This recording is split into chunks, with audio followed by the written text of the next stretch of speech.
SWAT-ish. So excited to be back. And yeah, how you guys doing, man? How's the life treating you guys? I'm good. Things are good. Good. All right. So as you can see, some of us are still celebrating St. Patrick's Day. Just kidding. I don't know why we celebrate St. Patrick's Day, but conversation for another time. But all right, yeah. Anybody drinking anything for the morning? I kind of brewed my coffee a little bit too early because I finished it before we came. Before you came on. Yeah, before we came on. I'm drinking water now, so about it. Got you. Steven, What about you? It's just water for me too. It sounds like I'm ordering at a restaurant. The water, no ice. Water, no ice. With That's the the lemon. trick. Water, no ice, because they're gonna give you more. They'll fill up the cup actually. So I mean, is that true for every drink? Like, like where they, when you go to like the fair or something, you're like, hey, let me just get, lemonade with no ice. You get a little bit more. But if you go to the fair here in Florida, you don't ask for ice. I mean, that's gonna make you go to the bathroom. That warm lemonade is gonna. You need a little bit of ice in there. Yeah. That's cool. Well, yeah, I got my mate here. Yeah. I'm also munching on a croissant. So, I mean, I know this is Bible and Brekkie. Right. Yeah. No, we feed on the word, bro. That is our breakfast. That is our breakfast. Right? Yeah. We eat communion for breakfast. Yeah. Oh, that's how holy we are. That's how holy. Grape juice. I'm actually drinking grape juice. Yeah. Oh, really? No. Oh, okay. Getting ready for Easter. Welch's wine. The special. All right. Well, cool. Well, we've been in the book of Ruth, and journeying through the book of Ruth as it is Women's History Month, and just wanted to highlight a prominent, I guess, two women in the Bible at one time in the book of Ruth, and Naomi and Ruth, and Orpah in the first chapters. And now we're going to Ruth chapter 3. Been fascinating, and this is going to be an interesting conversation because it all happens in the span of one night, it seems, in this chapter. And so just to catch anybody up that's not been with us or is tuning in for the first time, Ruth 1, the problem arises that Naomi's husband dies, and then her sons die, and so she's left with just her two daughters-in-law. She decides to return home. One of the daughters-in-law stays in Moab where they were living at, and the other, Ruth, comes with her and says, hey, wherever you go, I'm going to go. They get to Bethlehem, back to the hometown of Naomi's former husband. And while there, they find out, and they, I guess not find out, but they are reminded that there is someone, a family member that can help them in their situation. And Ruth so happens to stumble upon his land to work there, and she is seen favorably in his eyes. And this is where we're at now, trying to see what's going to come from Ruth and Boaz's, I guess, connection, and if it's going to help Naomi and Ruth in any way, shape, or form, as it already has been helping them. So we're just going to start reading here a couple chapters here, and I have the Bible there in case you want to follow along. And so it starts in chapter 1. We're going to go to verses 1 through 6. Yeah. One day, Ruth's mother-in-law, Naomi, said to her, my daughter, I must find a home for you where you will be well provided for. Now, Boaz, with whose women you have worked, is a relative of ours. Tonight he will be winnowing barley on the threshing floor. Wash, put on perfume, and get dressed in your best clothes. Then go down to the threshing floor, but don't let him know you're there until he has finished eating and drinking. When he lies down, note the place where he is lying, and then go and uncover his feet and lie down, and he will tell you what to do. Ruth says, I will do whatever you say. So she went down to the threshing floor and did everything her mother-in-law told her to do. I don't know if we should just continue, right? Maybe the whole story. I don't know, but that's like the shortest summary I've ever seen the Bible ever make. Yeah. Because typically it's like, oh, and when they went to go do it, they describe the whole process all over again. And so it's pretty neat. I really appreciate, the author of Ruth That was just, took one verse and was like, she did what she was told, and that's it. And that's good. And then now we're gonna expand on what that was that she did. But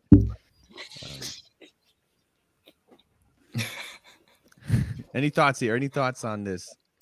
I can start. My first thing that comes to mind there is when she says, "My daughter, I must find a home for you." Right. And it's interesting. I have my footnote here on my Bible says it is the Hebrew word. I mean, it can also be translated as I must find rest for you, right? And it's that illusion. It has a connection to chapter 1, verse 9, where she tells Orpah and Ruth, say, "Hey, may the Lord grant that each of you will find rest in the home of another husband," right? So it seems like Naomi's ultimate goal for Ruth, and even coming home at this point, obviously she was coming home for herself, but now that she's here, she's like, my desire is for you, Ruth, to be able to find a place where you can find rest, right? And I know we talked about it a little last time, what that rest meant. Is it rest from the type of labor they were having to do now and in gleaning and going to the fields? Or is it just assurance that they're going to be cared for by a husband and by kids if they have some, and they'll be provided for the rest of their lives? So I thought it's pretty neat. Yeah. Her main desire is, hey, I want you to find rest for you where you will be well provided for. And that's where Boaz comes into this picture more vividly. Right. When you kind of view it through the lens of the society that they were living in, of course, time and time again in scripture, you see this mandate that God gives the people of Israel to take care of the foreigner, the orphan, and the widow.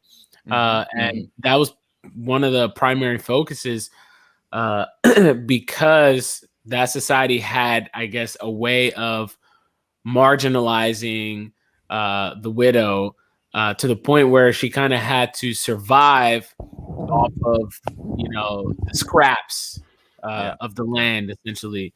And so it's pretty telling that this is on Naomi's mind, constantly. It's a reoccurring theme in the book that she's trying to find a place for Ruth to be sustained, right? To get that sense of assurance and with relation to security, like financial security, but also a home, like someone that's going to take care of her, not just provide.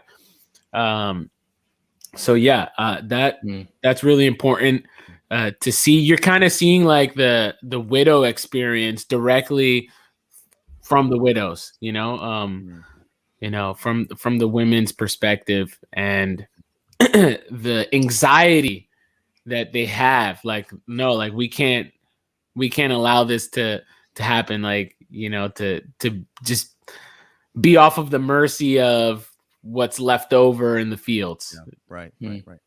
That's good. Yeah, I just like that it keeps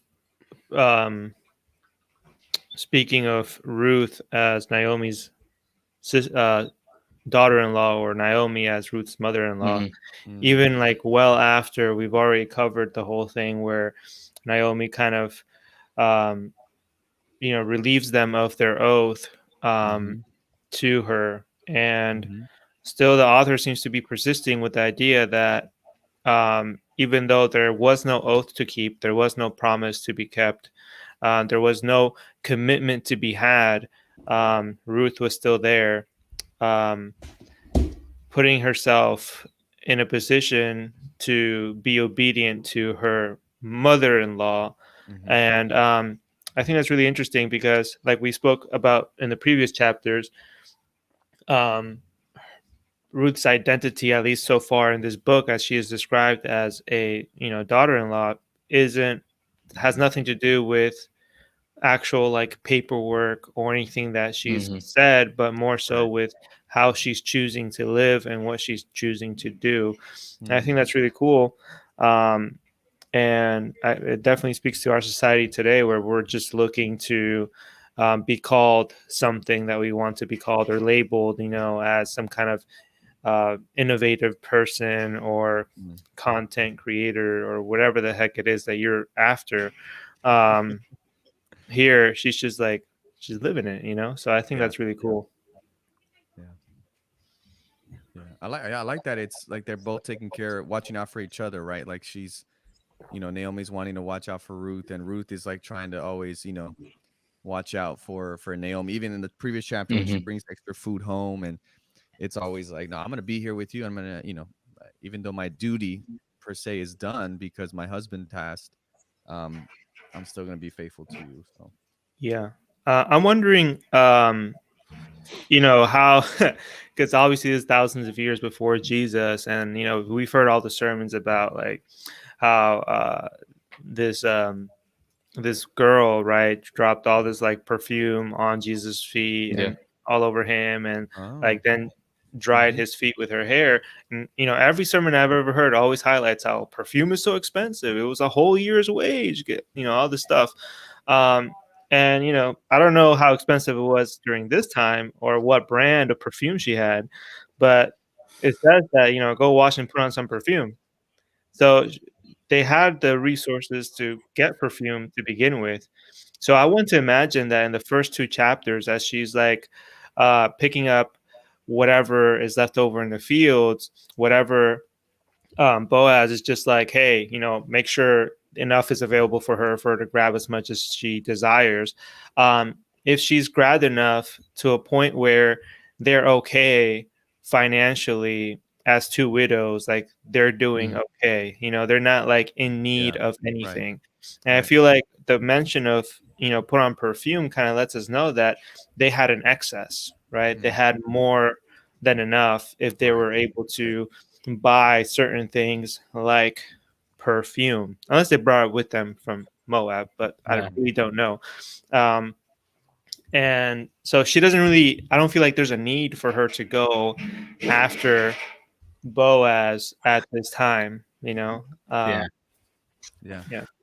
I think it's quite possible that the perfume that's mentioned there is from like Naomi's leftovers, I guess, like the things that she Yeah. had Yeah.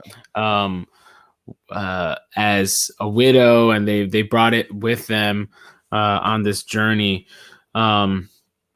I can imagine that there are certain things that they kept with them that they wouldn't trade away for food, that they wouldn't sell so that they can, you Mhm. know, go find a place to stay. The fact that they are looking and going out into the field to get food uh, gives you the, I guess, the idea that they Right. they are, to in a certain extent, living on the edge of society.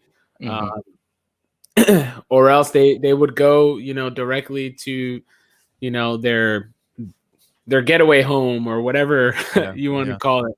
um I think it's likely that perfume was Naomi's from before this whole story Right. takes As they place. travel back. Yeah. And I wonder Yeah. how much. I know we had touched on it a little bit before of like where they're staying. If they had happened to be staying with relatives or someone already. Obviously we know they haven't gone to the whole process of being, I guess, redeemed and bought in the sense of like, hey, I'm gonna take care of you, as we'll kind of step into right now.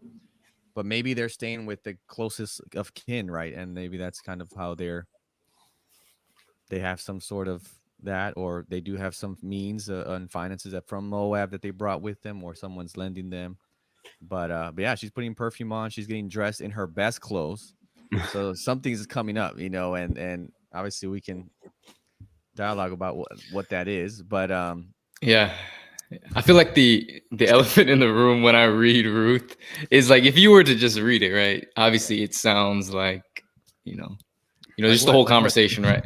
Like, there is like I don't know, I don't know what the right word is. Actually, I do know what the right word is. You can say it. Just say No, the no, word. honestly, it just feels like some sort of like a seducing is about to happen, right? That kind of feels like that's Oh, kind of okay. how she's Yeah. crafting, like that's kind of the way it feels I'll just put it when for it you. comes So. to I'll say, yo, what happened? Speak your Uh truth.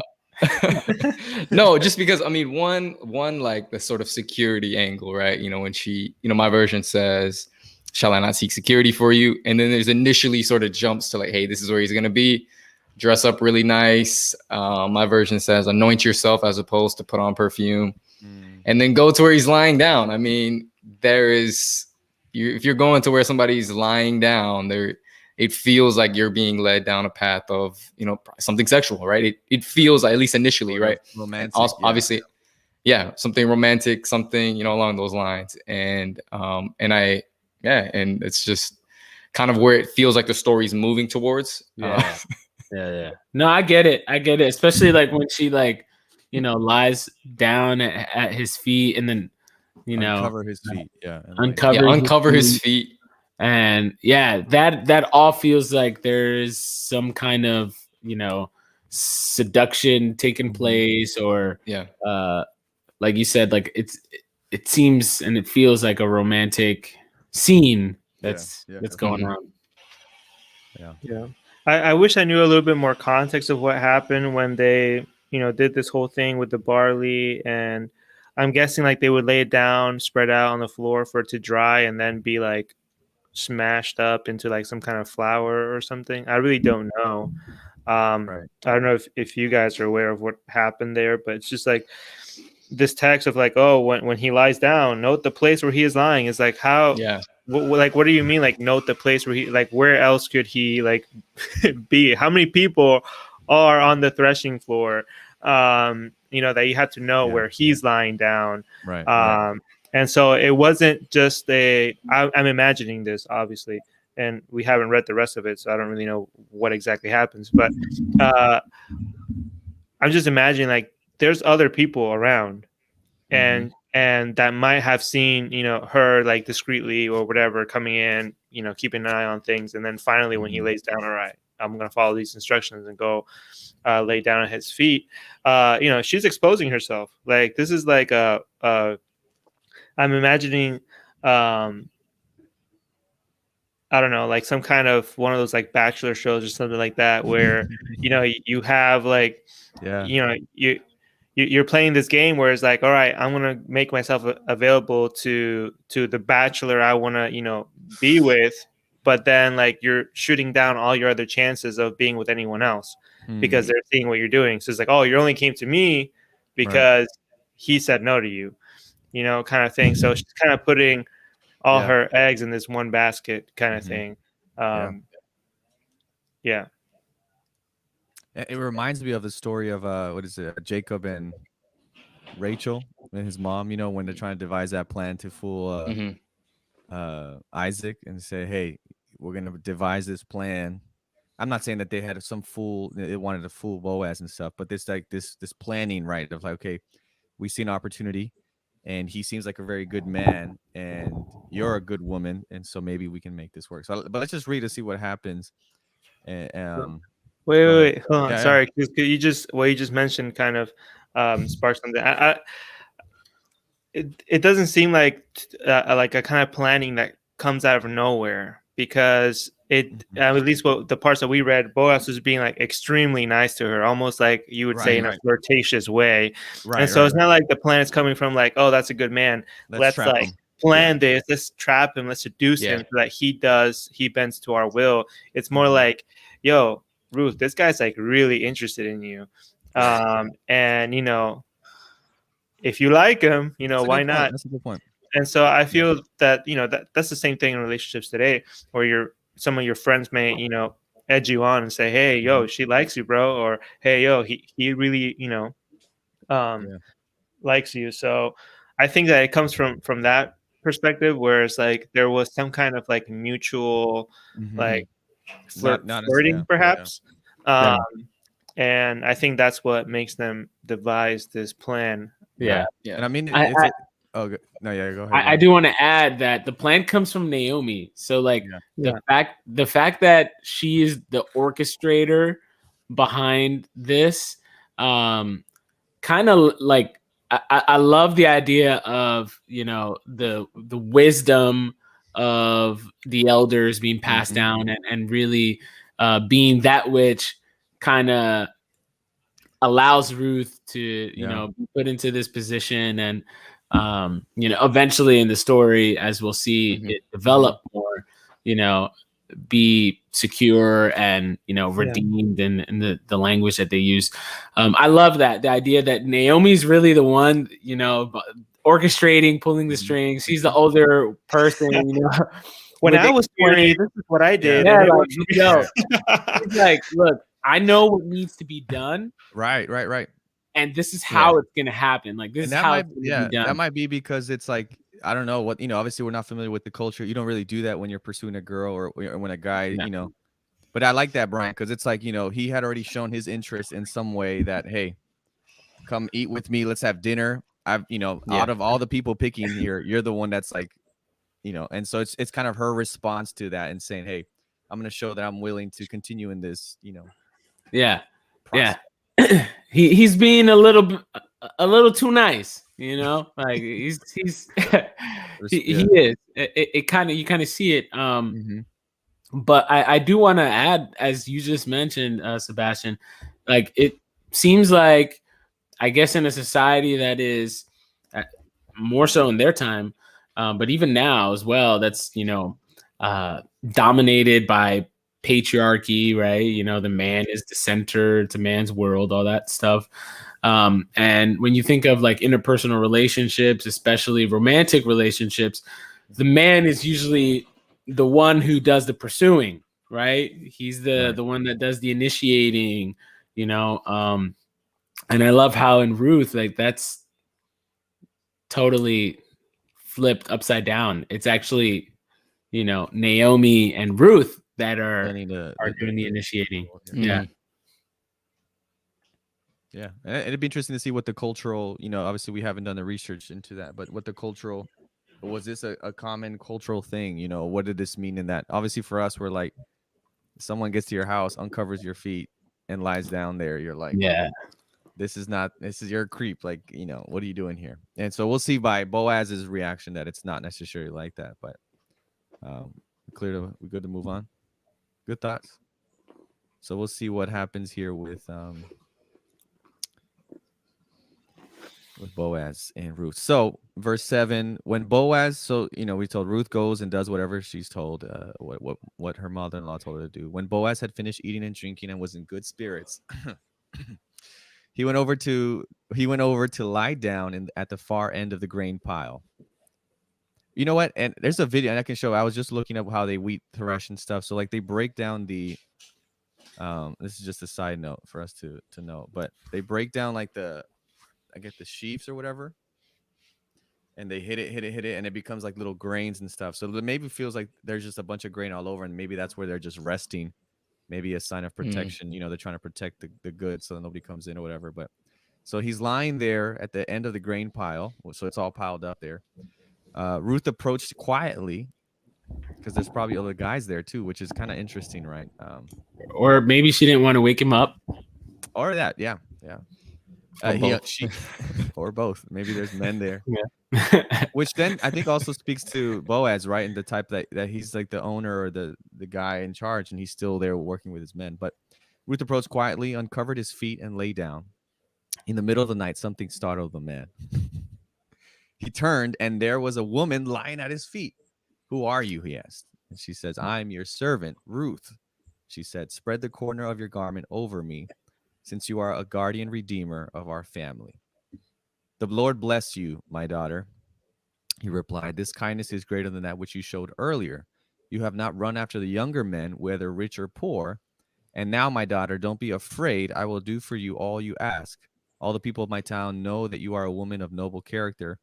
Although it is true that I am a guardian redeemer of our family, there is another who is more closely related than I.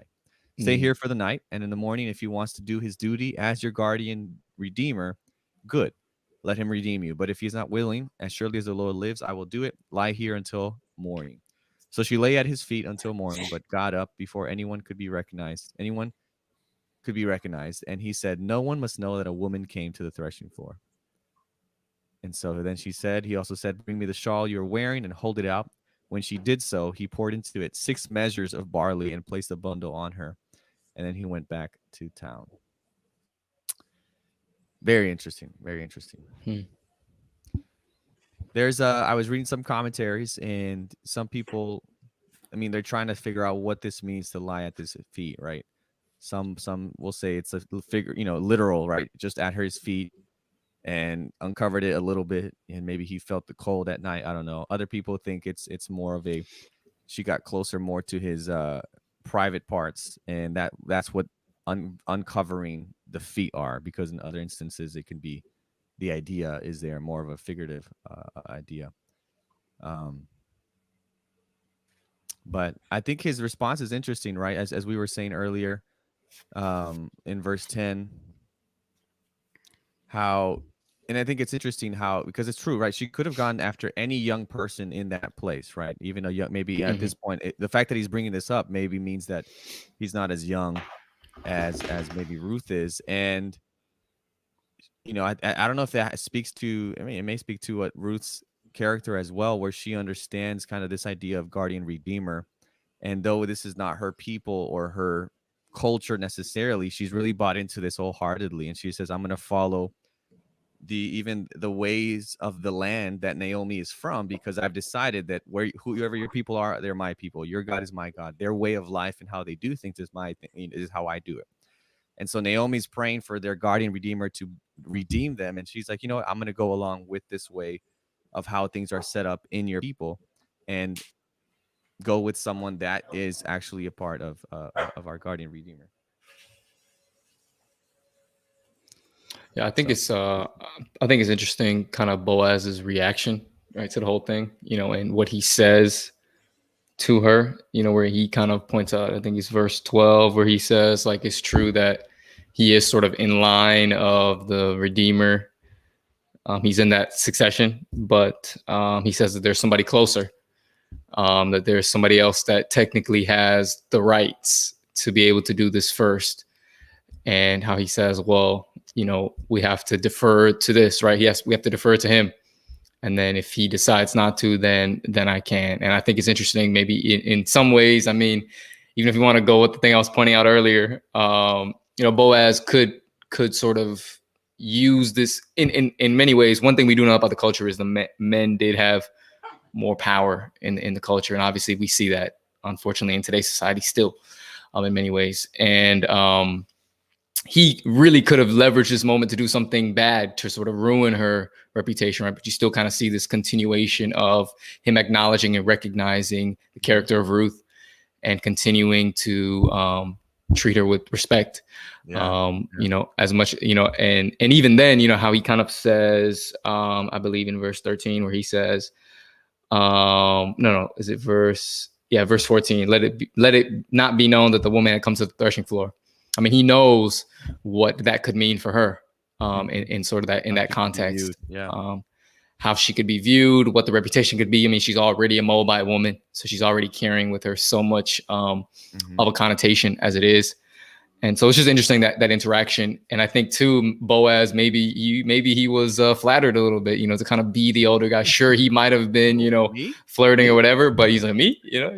Yeah. And I don't know what the sort of daughter language is, if he's like old enough to really be her, like to be her father. I don't know. Like, I just, but yeah. I think you're right in that it definitely speaks volumes of Boaz's character. Although he's not like the centerpiece of the story. I think there's some truth to the fact that he is a good person, and that's perhaps one of the reasons, maybe not the primary reason, but one of the reasons why Naomi tells Ruth to go to him. Yeah, we think of like the past interactions already, and there's some flirtation going on in his benevolence towards her, you know, maybe. But I also think that it's necessary to view Boaz as a good person, because, you know, Naomi, who is familiar with all the traditions and all of the I guess necessary steps as a cult, like as a culture, I guess, she's got to know that there's another relative that is closer in line, I guess, to her and to Ruth, that is really the person that you ought to go to first. But the fact that she instructs Ruth to go to Boaz, and not that other guy, it speaks volumes to Boaz's character, Right. to the Yeah, integrity that he has as a person, right? He could very well, take this moment and use it to his advantage and, ruin Ruth, and he doesn't, which is good. yeah, yeah, yeah. Stay here for 9 more. Yeah. Yeah, it reminds me of kind of a conversation you may have with, I don't know if you guys ever had that when you guys were in high school, whatever. It's like, yo, my bro likes you too, man. So let me just check and see if like, because I don't want to do that to my guy. I don't want to, if girls, talking about being interested in you or whatever, and it's like, I want to be cool and make sure that we're doing it the right way. Obviously, that's very simplified. Yeah. And a lot of guys will be like, I don't care, man. She likes me, but he's very, respectful of even where many times and you see a lot of times, right? Things that were done. Not Sebastian saying bros before. No, yeah, I didn't say that. For the story of Ruth. Yeah, and the story of Ruth. But he says, I mean, it's interesting because in the Old Testament, especially, you have so many instances where people do things, without really thinking through it and really going it the right way out of the desire to show, out of love or out of of a heated moment of passion, where he's like, even in that moment where he has this woman there, he's like, I want to go about this the right way. I'm not trying to force it. I don't want this to be seen like something that it's not, because as he says, right, the whole town knows that you're a woman of noble character and I'm a man of noble character. And so we have to go about this the right way so that there is no, tainted picture of what is going on here. So I was trying to read a bunch of stuff to see what the heck is happening. I don't think anything sexual happened, to be honest with you. At least from a quick reading here. And I was like, yo, what the heck is barley? What's going on? Like, when is it cultivated? Like, when is it harvest? Like, when does the harvest stuff happen? And typically, supposedly happens, at least in the United States, in like the northern states, like Dakotas and all that stuff. And it's planted like during like a cold season, and then it's harvested during like March, April. And I was like, okay, I wonder, and I'm not a pro, obviously, so I wonder if it's the same kind of like time period that it happens like in Israel, right? So I looked up what's the weather like in Israel around March, and it's cold, bro. It's like 45 degrees. And I'm guessing like without global warming, it was probably a little cooler, right back then. And if they did do it in March, just like they do here in the States, then I'm just making myself the idea that the man was cold. Like if I look at the story of, like, for instance, David, when he's old, right? He's just like broken down and he needs literally another body just to keep him warm because his body's so shot. And so I'm wondering here, he's obviously not one of the younger guys. And so by uncovering his feet were probably cold. I don't know if any of you have gone to bed with cold feet and it takes like hours for them to warm up. I don't know if perhaps that's what was happening. And she was just dressed in the best appearance possible so that when he did wake up, he would have seen her. I don't feel like she knew when he would wake up. Yeah. It's just as my version of the scripture just says that something startled him in the night. And, you can make your own story about what startled him. But I think what ended up startling him was just like, yo, maybe he had a dream. Maybe something happened. I think Ruth was just doing what she was instructed to do. And doing what she was instructed to do. And at some point, something woke him up. And, I choose to believe that was probably something like whatever, that it wasn't necessarily anything sexual. Like she wasn't like feeling up his leg or whatever. Some commentators say, but when I read the story, it's just, I think that she was just like, she showed loving kindness. It was the same thing that he's saying, yo, like, you showed me like this kindness before, but now your kindness has exceeded that. The fact that you're willing to come here and lay at my feet because maybe you know that I'm a man in my older years that I can't keep as warm as some of the younger fellows. And you're willing to lay at my feet to keep my feet warm. At least that's the way I'm looking at it. Speaks so highly of you. And please, shoot, you uncovered my feet. My feet are warm. I'm not using that part of the blanket. Why not, extend that to you? And I don't think he would have done anything to defame her, like Gabe was saying. At the end of the day, like, he wanted her protection, and he was just betting on the fact, like, yo, if this guy doesn't protect you, believe me, I'm going to come into the picture.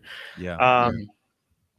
There was one thing that I wanted to mention. Right now I'm forgetting, but yeah, I don't see it. Honestly, I don't see it. I don't see some kind of like sexual behavior going on here. I honestly just see this girl like with this loving kindness that shows up time and again in the book of Ruth, a quality that God bears, that she is bearing as well. That, Jesus didn't limit himself in coming here to wash the feet of like a bunch of dirty people. He didn't limit himself in becoming human. And here you see Ruth, she's not limiting herself like, oh no, I'm like a woman. I'm trying to find like the best bachelor possible for me to have a future. It's like, no, I'm here to be of service. And that's exactly what she did. She did probably the lowliest job that she could possibly do.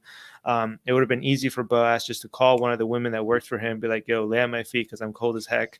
But he didn't. And also the fact that, I think he's drunk, right? At least as far as what it says, like he was high in spirits. I looked up all the other sections in here where it says, that they're whatever high on spirits. They're drunk, right? And there had to be something had to happen. I feel like something was influencing this because, when you're drunk, you're dumb. Like, let's just be honest. Like you're not thinking clearly, obviously. And he could have done something stupid in that moment. And it doesn't appear to be the case. And I think in some way, God was really protecting Ruth. Yeah, that's good. That's good. I appreciate. Yeah, I don't think there was any sort of that sexual element there. And it's interesting too, right? Because I think all the language there was very maybe just looking covenantal in terms of, hey, you're the guardian redeemer, and we're just trying to say, hey, we would love to be redeemed by you, right? To whether that means entering into marriage, into a covenant. I mean, the idea, right, in verse 9, I'm your servant Ruth, right? She could have said, I'm your next lover, Boaz, obviously like a pickup line or something, but she's like, I'm here to serve and spread the corner of your government over me, since you are a guardian redeemer of our family, right? And in different parts, you have this kind of this covenant relationship idea of, cover me with that garment, which I know some people have said it, this is when they're, and it's more. But I mean, Seba, we just mentioned like, yo, I'm your servant Ruth. And I think that's so cool because what if she wouldn't have said that?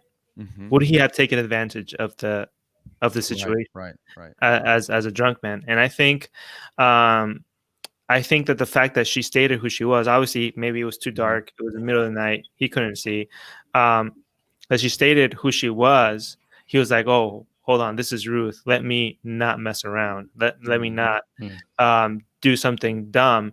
And I think that in the way that we live our lives, at the end of the day, when you go and you say, hey, boss, I need a day off, and he's like, well, no, you're the laziest worker, or no, like you're not responsible or whatever. Right. I think at the end of the day, when people associate your name, and in her case with loving kindness, in our case, I don't know what that may be, but when they associate your name with a characteristic like that, they're like, well, let me respect this person. Because of the way that we've served and lived our lives to kind of add value to people's lives, and I think that was what Ruth was doing. She wasn't just seeking asylum or some kind of charity case. She was adding value to people's lives by serving them. Just before you gave, I'll let you go. I just wanted. I mean, this might be just jumping and really no connection, but I thought it's interesting. The corner of the garment, which is kind of the idea that the lady that was bleeding for 12 years has. If I can just touch, a hem of Jesus's garment, then I'll be healed, right? And Jesus is technically our guardian redeemer for the human family, right? So, maybe that's kind of a gospel element. I don't know if the authors of the Gospels had this story in mind, right? But there's this idea of, if I can just this piece here, I'll be okay, and I'll be redeemed and covered by this person. I think that is a really cool, parallel to this story. I don't know how much I agree with with Brian. Sorry, bro. I really think that what's going on here is there's a lot of cultural elements here that perhaps, through translation and through, time, we're not picking up on. The fact that she like uncovers his feet, the whole entire presentation of who she is, like, I'm Ruth. My version says your servant, and your slave, like, spread your garment over your slave because you're the redeemer. So I feel like there is some kind of like cultural elements going on here. Like, this was a typical kind of process in the redeemer and between the relationship of the redeemer and the person being redeemed, in that kind of legal argument, or that legal process rather. The fact that Ruth and Naomi are the ones that are, let's say, instigating this, or they're the catalyst in this whole entire situation. I don't want to put too much, like, give too much credibility to Boaz, because that's their obligation as redeemer, right? Like, protector, redeemer, like, they're supposed to do this. And so the fact that Ruth, or Naomi has Ruth do this, kind of lets me know that the guys in this society aren't really stepping up to the plate and taking care of the widow. They have a legal obligation to take care of them, right?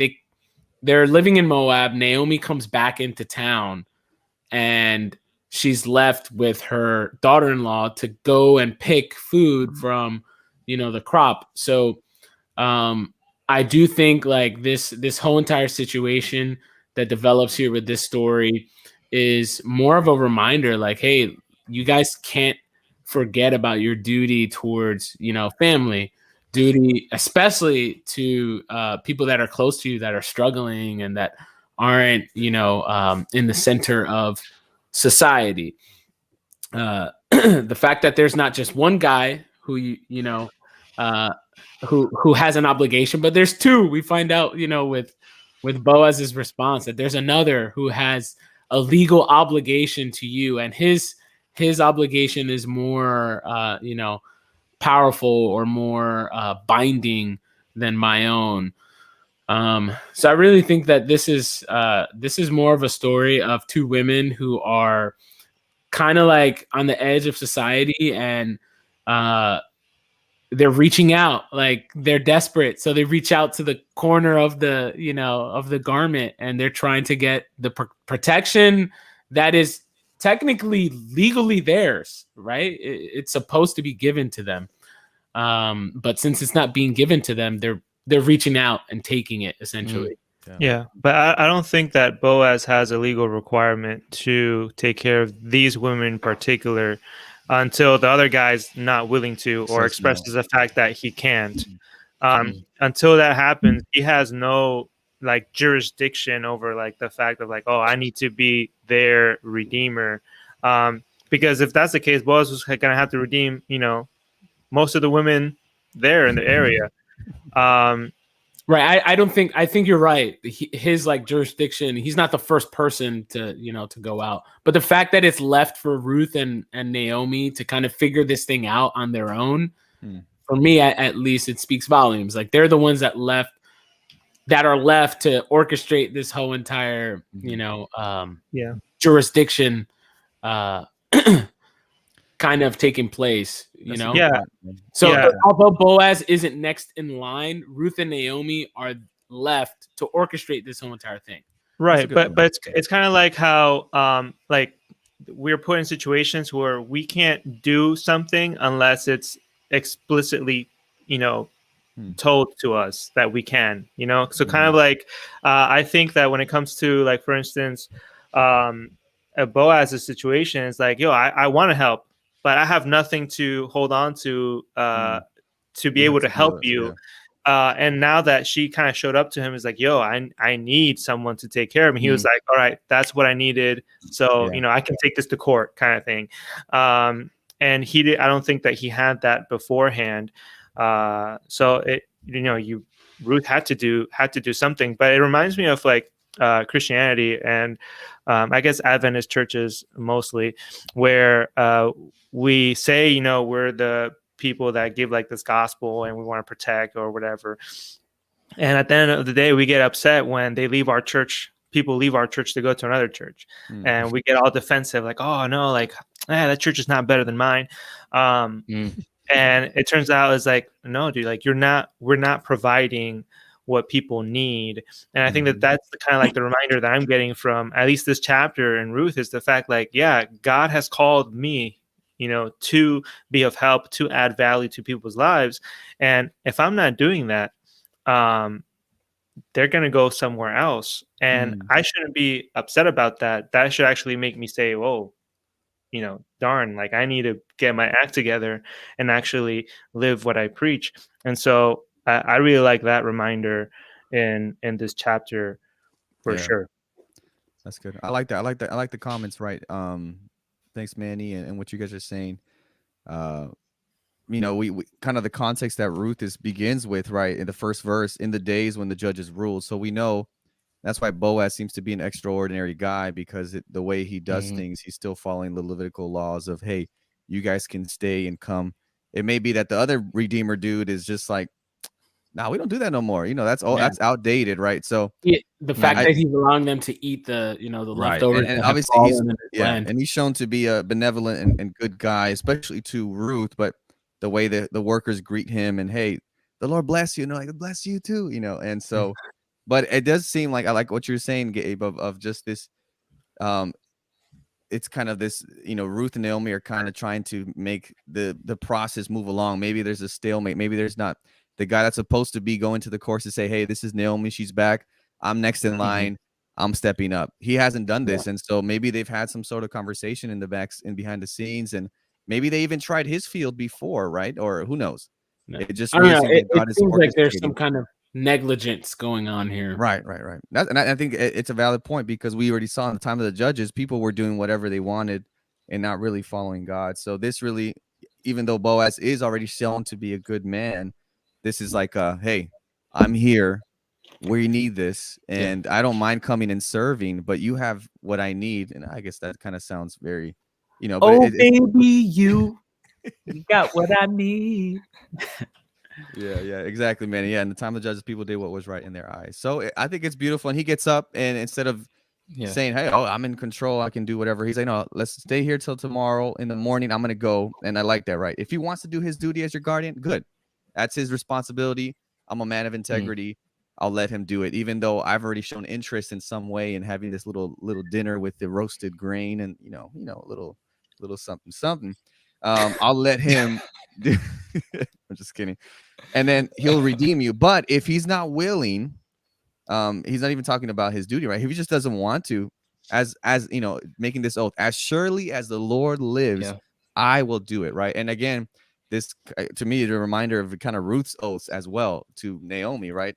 As surely as the Lord lives, may he deal with me so severely if even death separates you and me, right? So there's just a book of faithfulness beyond, I mean, even with the guardian redeemer aspect and the gospel. It's just like how people are faithful to their duties, to taking care of the other person and really stepping up and being there. So yeah, pretty powerful. Yeah. And I like that point, Brian, that you brought up, of if only the church was kind of like this. I think when people come to church, we're sometimes reminded, as Boaz maybe was, and said, hey, there's people in need, right? And I'm making the move to show you something that you probably should have just, you guys are here to help others, and many times we're not actually helping or even doing our duty because we've neglected it and really not cared for the least of these. So yeah, I think all of us probably have had conversations with people, at least in my churches, like, oh, pastor, I think of one family, pastor, my kids, they don't want to come to the Adventist church anymore. They don't like it. They're going to a church down the road that, is very progressive, and they have, rock and roll music, and I come to find out their kids are like very active in that church. They participate every Sunday. They're in, small groups. They're leaders there. So it just goes to show that sometimes you won't find the nourishment and the development and the care in one church, but you'll find it somewhere else. And sometimes it's, the church that isn't as close or as family oriented as, as it should be. We should want to, yeah. Right. That's good. That's good. We're finishing up here in verses 16 to 18. So all this happens. She comes, Boaz gave her, some 6 measures of barley. Again, 6 measures of barley, placed the bundle on her. Then he went back to town. So he's on, like, literally the morning. Take this, go bless and provide for Naomi, and I'm gonna go literally figure this out right now. So then Ruth came to her mother-in-law and asked, "How did it go, my daughter?" She's most of them, but no, yeah, ¿Qué pasó? Dime, ¿qué pasó? And so then she told her everything Boaz had done for her. And added, he gave me these 6 measures of barley, saying, don't go back to your mother-in-law empty-handed, right? Very, very Latino of Boaz to do that. That's a good, kind and generosity quality and trait to have. Then Naomi said, wait, my daughter, until you find out what happens, for the man will not rest until the matter is settled.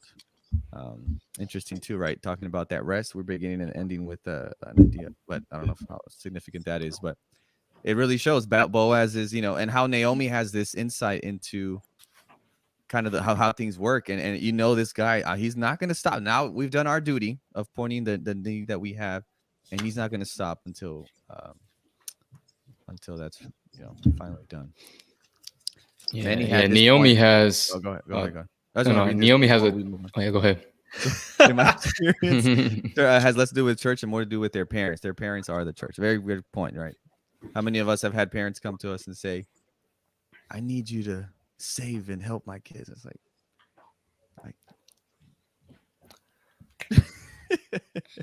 go ahead, Steve. My bad. No, you're good. You're good. No, I was just saying Naomi has a ton of confidence in Boaz, just like in terms of his ability to kind of handle the situation. I mean, obviously the chapter begins with her saying whether or not, just the discussion we just had, like Naomi may or may not have known. She probably does know that there is someone else that is sort of in line, but she still suggests Boaz. And then even in this situation, Ruth kind of comes back and is like, oh, well, nothing really happened, but I got this barley, so what's up? And she's just like, hey, well, don't worry about it. We'll see how it turns out. I'm sure he's not right. Like there's just this sort of mother-in-law confidence in Boaz that I think she's she's holding on to, and I think trying to allow Ruth to hold on to. But I think Ruth is kind of like, well, we'll see how it plays out.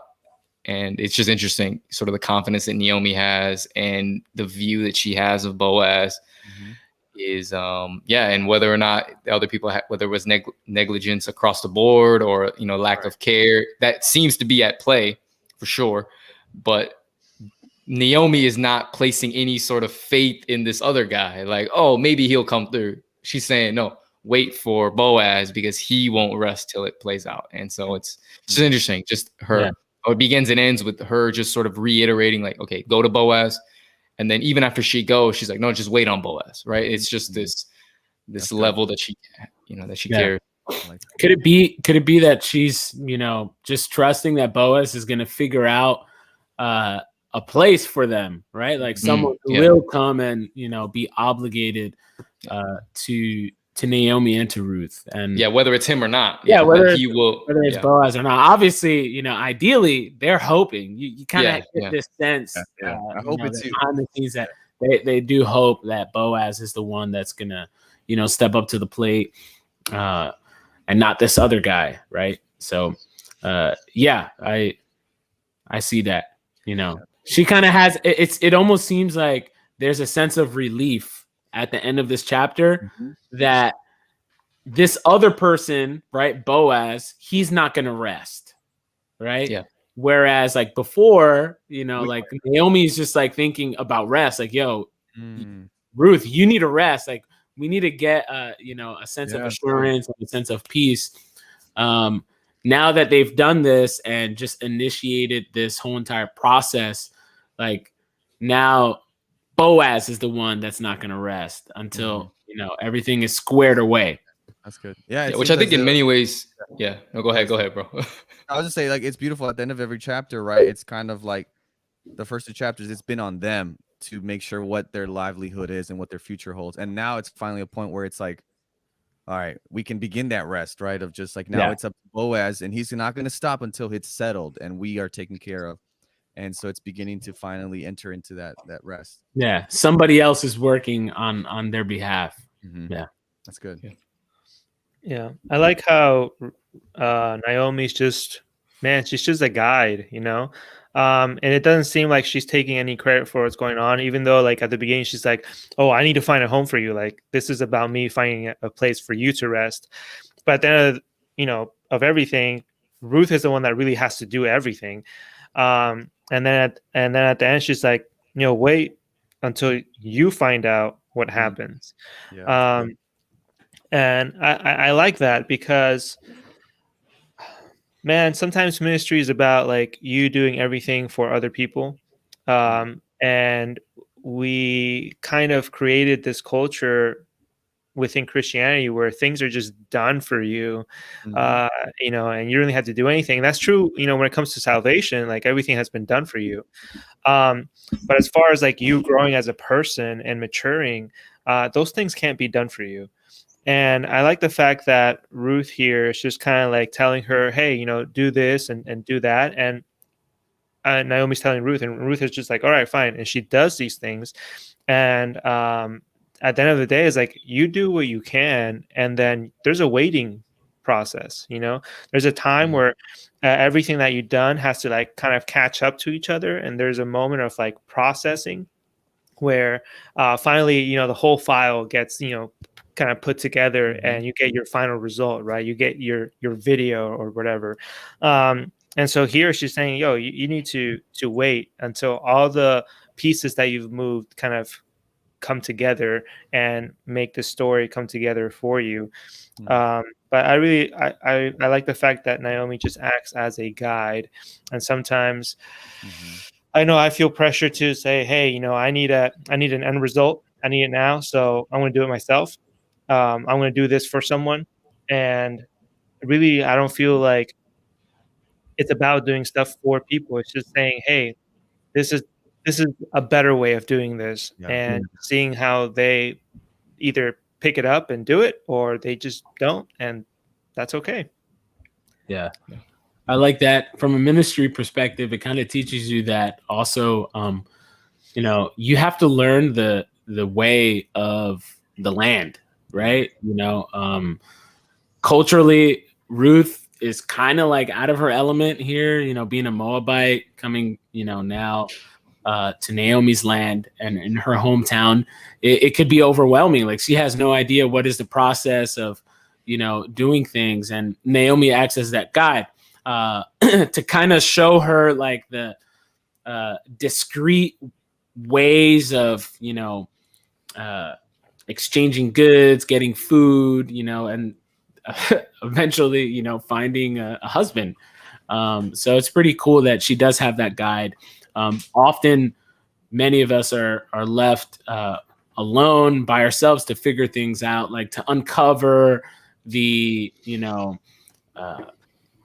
underground interactions that are taking place even within our own congregations of how things work, how things operate, figuring out how this wheel even moves. So it's pretty cool that Naomi has given Ruth that guidance, and I guess it's a call as well for older leadership, if you look at it from that perspective, to act as guides. Allow the younger generation to really be the ones that are doing all the work, but just act as guides and directing and giving counsel. And it's like the focus, right? Where Naomi's was, in end of chapter 1, she's like, don't call me Naomi, call me Mara, call me bitter. And when she starts focusing on Ruth, like she then is blessed through what Ruth is doing. Yeah. And at the end, like now she's just pouring into Ruth all that. And it seems like every time she does that, rather than focusing on her own situation and just like, whoa, it's me, she's empowering kind of Ruth to, hey, this is your life. I want to help you and guide you. And now as she transitions to that role, and kind of letting Ruth do that, she's then benefiting from it every single time, right? So I think it's a beautiful picture of that leadership and that letting go and allowing that. And at the same time, I think how powerful it is. I remember there was the term in a class I took, not a term, but an idea where whatever you want someone to do right in a relationship, rather than telling them and forcing them to do it, it's just like you model what you want to see in the other person, right? So Ruth kind of models that, of like that selflessness when she says, I'm going to go where you go and do what you do. Your people, my people, your God is my God. And that may have created a change in Naomi, where she's like, I now want to, just like you invested your whole life, literally, I mean, because you didn't know what was going to happen, to being with me and to making sure that I'm okay. I'm going to do that back. And you see how Naomi's now, it seems like even her countenance and the way she's speaking now is kind of more hope-filled rather than how it was before. Yeah. And the author never changes, like, how in other instances, like in Acts, for instance, Luke doesn't changes from Saul to Paul. Like, oh, Paul says his name is Paul, all right, his name is Paul, and he just keeps writing from there forward as like, okay, this is Paul. But here it never changes to Mara. It just like stays consistently as Naomi. And I wonder what that is. Is it because the author already knows the end of the story? It's like, nah, dude, like you're gonna stay Naomi, or you're actually gonna find joy in your life again. Or pleasantry, right? Her name means pleasant.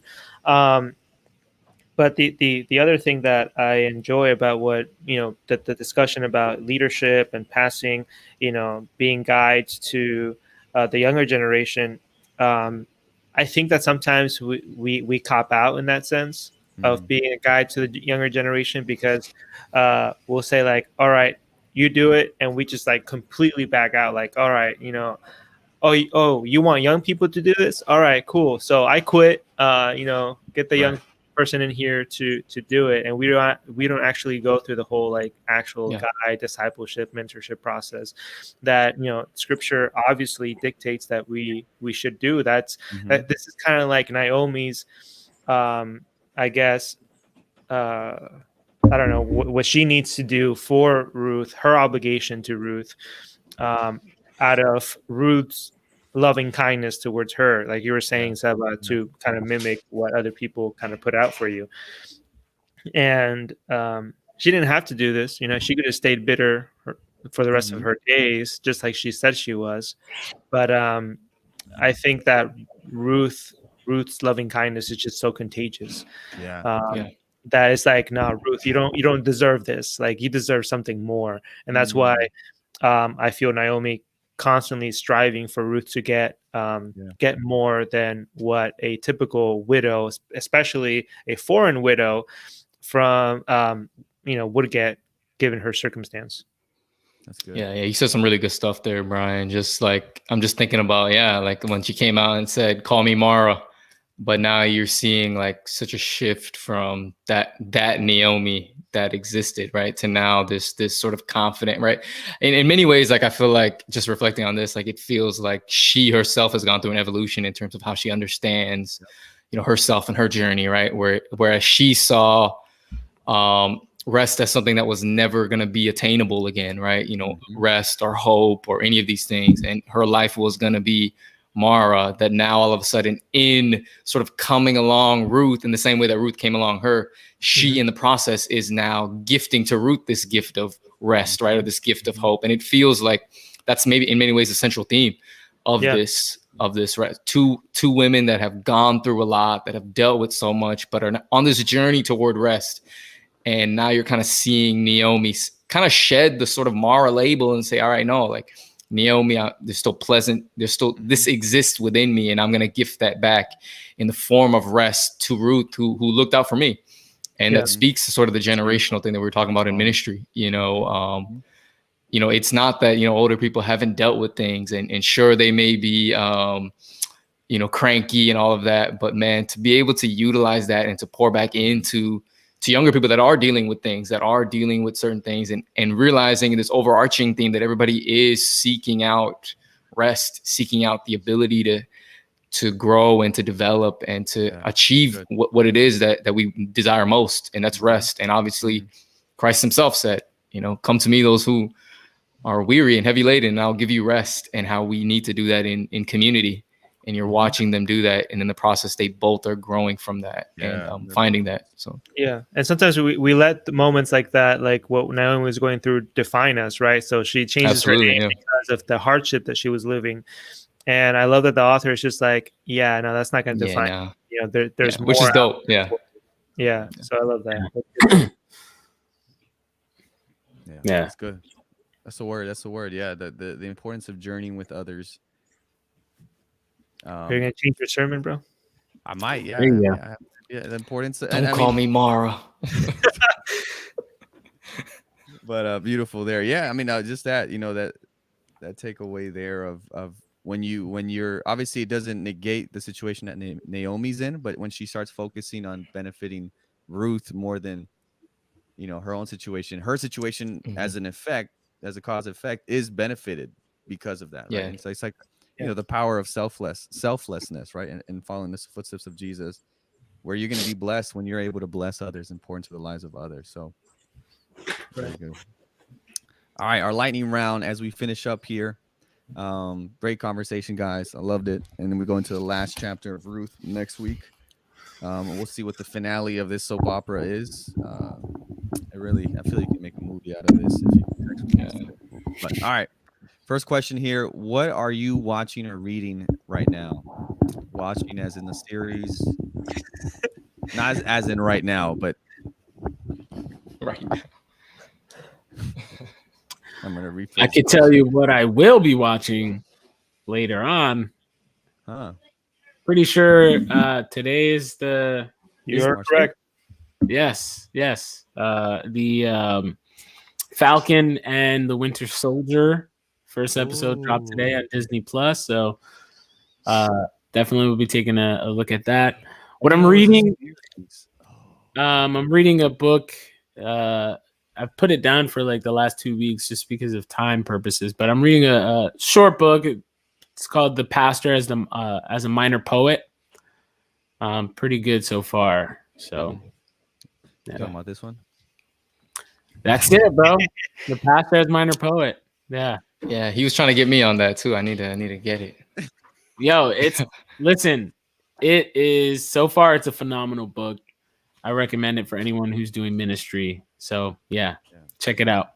Good. Yeah, I guess in terms of watching for me, obviously anytime there's an NBA game on, I try to catch some of it.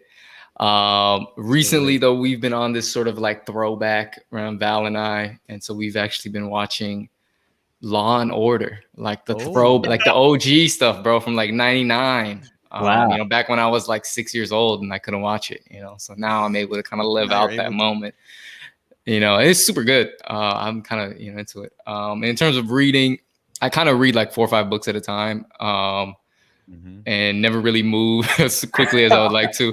But the one I'm committing to finishing up, because it's been like 4 months, is The Color of Compromise. Just trying to finish up that book. I forget the author's name. Jamar Tisby, I believe.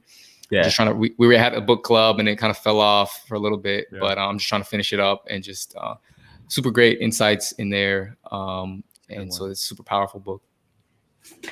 Cool, man. Yeah. So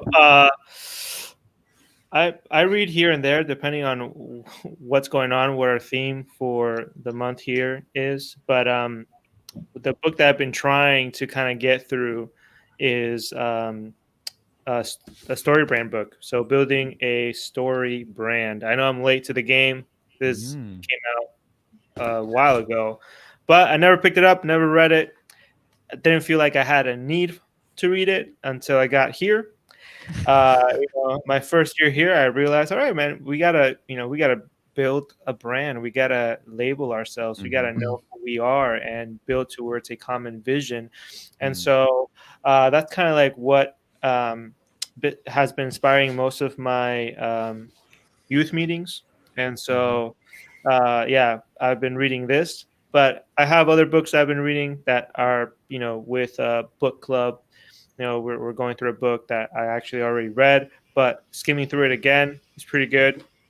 And what I watch a lot of YouTube videos. So just to like give you an example, I've been watching a YouTube video on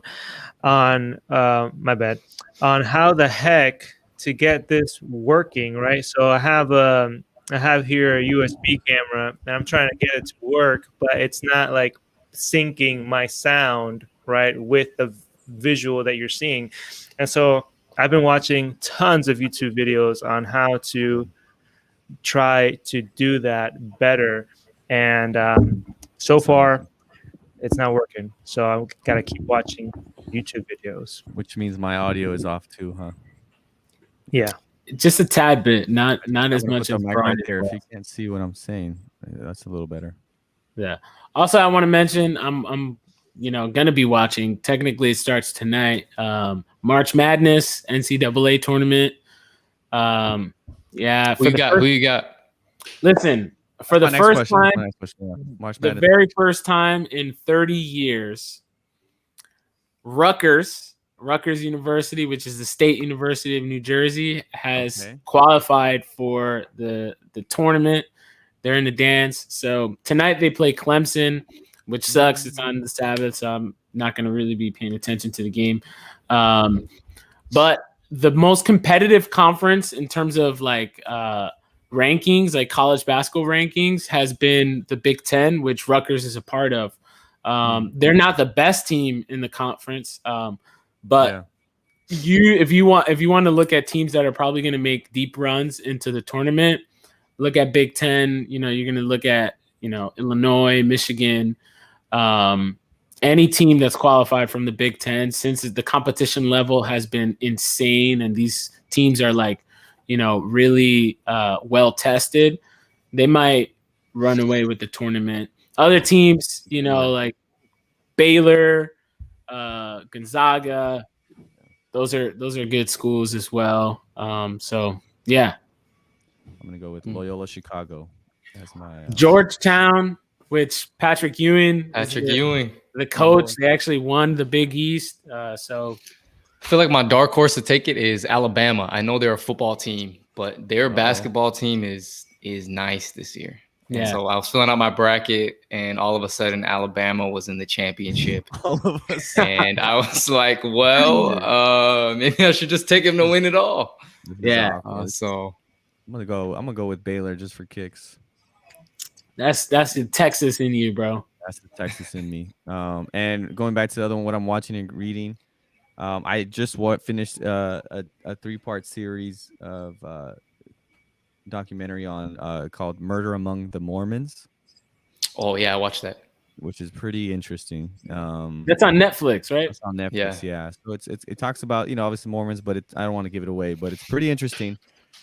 Talking about our old documents that were kind of like how we have Ellen White documents that are found or have been found and stuff, or even just now recently, right? They just found new Dead Sea Scrolls, right? And so things like that. So I just kept thinking about Ellen White stuff when I was watching it. Me too. So I watched that. So we can watch it on, I can watch it tonight. Yeah, you can watch it tonight if you want. Yeah. And what I'm reading, I'm with Steven on that. I'm reading 3-4 books. I'm also doing Seculosity with our small group and reading the Pastor and Minor Poet and Brown Church and Jesus for President. So it's taking a while to get through them, but slowly but surely. Yeah. Jesus for President is a nice little in between. You know, you got a lot of pictures and stuff like that. So it really is, man. A lot of drawings, a lot of like, yeah. But yeah. What about you, Brian? Do you have any prediction for March Madness? We said Bro, no. I don't really watch March Madness. I'm sorry, but I guess I'll go for, I don't know. Is there a Florida college team that's there? Yeah, I don't Florida. I think Florida's in it. Yeah. Yeah, I think Florida's in it. So whatever Florida team's in it. So the Gators, right? I think the Gators are in it. Yeah. Yeah. All right. I don't think they'll make it far, but you know, Yeah, Florida State. go Gators. Go Gators. Florida, go Gators. I don't think. Yeah. All right, and last question Yeah, here. Right. Any thoughts on this? You know, recently we've been having some attacks on our Asian community. Most recently in Georgia, there was I was trying to read through the story. I was like, this is really crazy.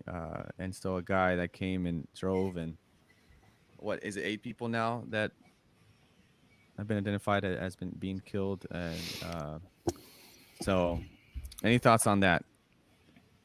On not just this last event, but throughout this, even 2020, right? I mean, when we refer to COVID as the Kung flu or the China virus, I mean, people going up and saying, getting smacked or beat up simply because they look, Asian, and they're like, hey, you're the reason we are in this mess. No place. Yeah, I think you're right. I think it starts with words. I think it was Pastor Manny Arteaga who said the words were the ones that pulled the trigger. And over the past year, you've seen violence and just bigotry towards Asian people tick up exponentially. And it has to do with the words that we use, just the lie that was perpetuated by people in the highest offices of our nation about the virus. It has fueled the fire of what's going on today. I live in a predominantly Asian community. I think on Twitter I posted, 48% of this city here in New Jersey is Asian. Just less than a mile away from me is the H Mart. And it's huge, that whole entire plaza. Yeah. Down the road on the main street here, there's about, within 2-3 miles, there's about 10 to 12 different Asian massage parlors. So there's a lot of people here that are just living on this living with fear and anxiety. Everyone's on edge, everyone's just kind of like expecting something to boil over, and it sucks. Like no one should have to live in that kind of fear, and that with that kind of angst, like, are they going to come here next? Is someone going to be emboldened and act out the same thing that they saw on TV? And it just speaks volumes. Obviously, the whole situation in Atlanta, the way the police have handled it, and the things that they have said on on TV has just been absolutely horrible. To kind of give this guy an excuse, a pass, say he's had a bad day. He hasn't indicated this was a racially motivated. This was about sexual temptation and his diabetes. It was like, so we're gonna give him a pass basically, and continue this idea that we've had all along, that essentially women, especially women of color, they're overly sexualized and they're the ones at fault. So it's so sad. I don't know what else to say. So that's it. Yeah, no, I feel you said that pretty well, man. As somebody who kind of comes from an Asian background, it was pretty painful, man. Obviously, it wasn't directly, into my sort of community, but there are a lot of similarities in terms of how we've interacted with things like this. Growing up, if you dealt with something racist, right, or something that someone said that was prejudice or whatever, you were just kind of told to not really acknowledge it. You were kind of just told that if you don't acknowledge it, it'll go away, right? You'll just kind of just stay in your space and kind of do what you have to do. And we're realizing that that isn't enough, that won't take care of the root issues, especially in the Asian community. And, it pained me to even hear some of the issues or some of the commentary that would come up in other Asian communities towards, whether it was Chinese people or Korean people, in reference to COVID, and how you see the overarching theme of people just against each other. But I think this specific incident in Atlanta was just a conglomeration of so many different things, right? The treatment and the connotation that women have, and what the church in many ways perpetuates about women. You see that element is very much a part of this. The situation and the reality of so many Asians, right, who are sex workers, right, or are working in, or not even sex workers, are working in massage parlors, whatever sort of connotation there is, right? Right. The way that women are viewed, minority women, especially Asian women, there is unique challenges and unique ways that Asian women are viewed that are inherently racist. And you're seeing that, and then just and then obviously coupled with that sort of the reaction, right? The ability that the guy can be chased down for 2 hours and then brought in and have the ability to kind of explain his situation, and it feels like an explaining away.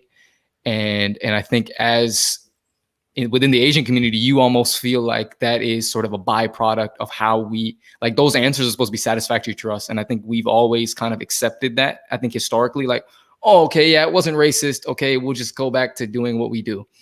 But realizing that that's not enough, and realizing the pain and the fear that so many people are feeling. And obviously, as somebody who grew up in the South, I think the lack of education, I think, is we think that it's not a big deal. I can say Kung Fu and it's not going to hurt anybody.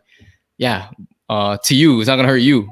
But to realize that those things carry real ramifications for other people, that they can really, and that's not to say this is directly, I think people have had different thoughts on whether it's directly tied to anti-Asian violence, but that doesn't negate the fact that has been going on. And so however it's not a coincidental that 6 Asian women died. Something led to that. And within that, whether it was sexism, whether it was racism, whether it was bad theology, all of those things sort of are played out, white supremacy, all those things are sort of played out in this instance. And unfortunately, it still feels like sort of the response is, let's address symptoms. Let's not really sort of get to the core, because to get to the core is going to be a very, very difficult conversation, but a necessary one.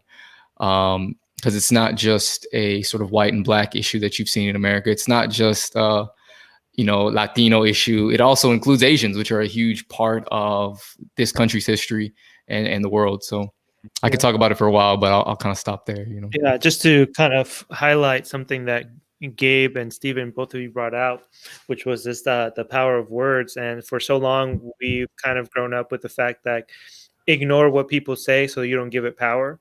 But we're finding out, years later, that whether you ignore it or not, your words have power. That's over right. The way that those who actually hear those words view us or view other people.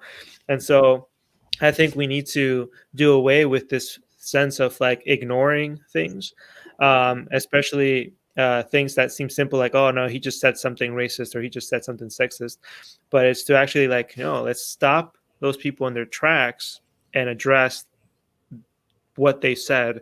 I think is a key aspect here. But I think my heart goes out to them, but my anger goes out to a lot of Christians, a lot of church folk that have their first response is all lives matter. Right. Or the first response is like, oh, we've had it tough too.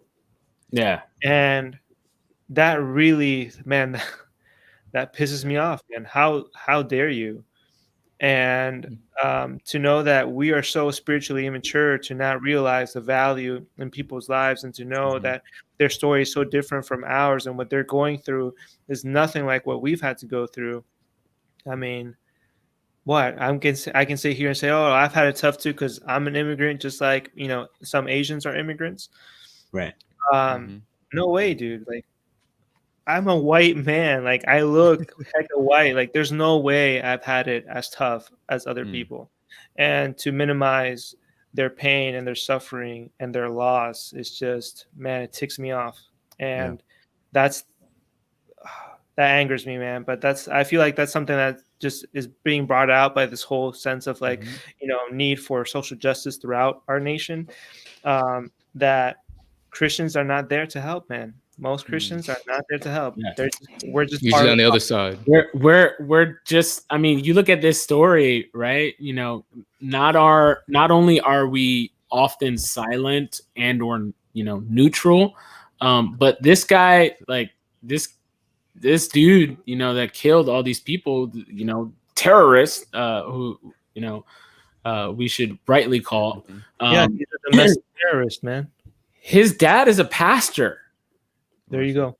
You know, like this isn't something that's isolated, right? This guy was, you know, in his basement, you know, watching, you know, killer assassin movies. Like, no, this guy is a professed Christian. His dad is a pastor. Like, the people at his church said, oh, this guy's so spiritual. This guy's so good. You know, there was like overt spiritual language as to how he described the whole entire event as like these places being centers of temptation towards like his own, you know, addiction and his own struggles. So, yeah, more often than not only are we as Christians not helping, we're, you know, our hand is on the trigger. Yep. Essentially. So it's sad, man. Absolutely. Yeah. No, it is. And you guys summed it up well. And we just have to do better, and love people and kind of like we saw in the story of Ruth, you know, put others before ourselves, right? So always easy, man. I have it tough. Why are we trying to focus over there and stuff? And just the conglomerates of just not just anti-Asian sentiments and the you know, the power of our words and what we say. And, you know, Proverbs says that the tongue has the power of life and death. And but also just how the church can really be complicit in perpetuating more pain, bigotry, misogyny, whatever it is, right? And be a good place where all these people can hide and feel safe and secure, because we truly aren't always preaching the truth of what the Bible teaches. So our hearts are with the Asian community. Yeah, and like Brian's saying, it really frustrates you and gets you angry that people will always find ways to justify this and say, well, but I mean, if you think about it, you know, and it's like there's no excuse to this. So to all our brothers and sisters there, praying for you all, and Stephen as well as our representative here. And so, yeah, heavy hearts. And so hopefully we as pastors and leaders can do better in educating and informing those that we have a connection and I almost said lordship over. Wow. Connection and roles of leadership over.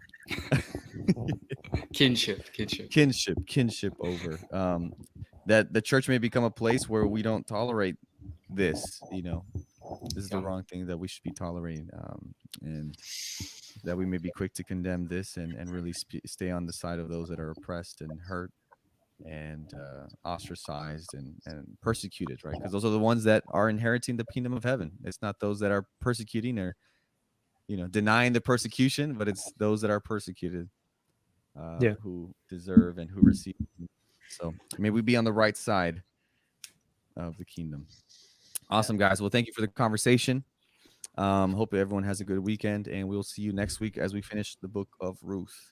Peace, everyone.